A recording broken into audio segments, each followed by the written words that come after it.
ભીલ પ્રદેશ મુક્તિ મોરચાના સંયોજક અને ધારાસભ્ય ચૈતર વસાવાએ છોટાઉદેપુરમાં આયોજિત આદિવાસી સ્નેહ મિલન કાર્યક્રમમાં હાજરી આપી।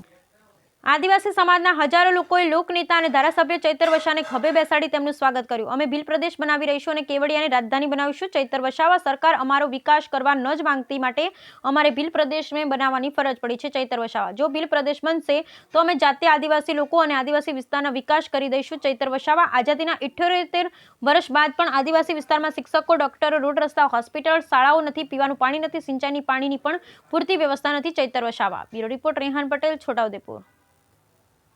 રૂપિયા 80,000 લે। મેં કીધું ભાઈ આટલામાં તો એક વ્યક્તિનું લગ્ન થઈ જાય, બેન્ટને આપી એટલામાં થાય કે નહીં થાય? મેં કીધું ભાવ ઓછો રાખો, તમારું ડીજે ઓછું રાખો, ગાયનો ઓછા ગાવ, કલાકારો ઓછા રાખો, પણ થોડો ભાવ નોર્મલ કરો। તો એ લોકોએ પાછા કોઈ સાંસદે આપ્યું કે ભાઈ ચૈતરભાઈ આ વિરોધ કરે છે। અલા ભાઈ, મારો વિરોધ નથી। હું મારા ઘરે જેટલી વાર પ્રોગ્રામો થાય, ઉર્વીબેનને પૂછી લેજો, દરેક પ્રોગ્રામમાં હું આદિવાસી કલાકારોને જ બોલાવું છું। હું ક્યાંય કોઈનો વિરોધ કરતો નથી, પણ અમને 2 લાખ નહીં પહોંચતા યાર। અમારા બાજુના બધા ગરીબ છે, એ બાજુના કદાચ મલદાર હશે તો 2 ના 3 લાખ આપી દેજો, અમને વાંધો નથી, પણ અમારા વિસ્તારમાં બેન્ડ અને ડીજે ના ભાવ પણ ઓછા કરજો, એ બધાને વિનંતી કરું છું। ને યુવાનોને ખાસ, તમારો ટાર્ગેટ તમારી નોકરીનો છે।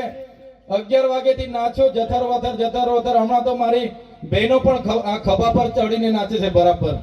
આ આપણી સંસ્કૃતિ નથી ખભા પર નાચવાની, આપણી સંસ્કૃતિ જોલી વાગીને નાચવાની છે, બરાબર છે? એટલે આપણી સંસ્કૃતિને પણ આપણે જે દિવસે ભૂલી જઈશું ને, તે દિવસે આપણે આદિવાસી તરીકે તમારે સાબિત કરવા માટે ફાફા પડી જવાના છે। આજે 3 પેઢીના દાખલા માંગે છે, 14 જાતના પુરાવા માંગે છે કે ભાઈ તમે આદિવાસી છો કે કેમ।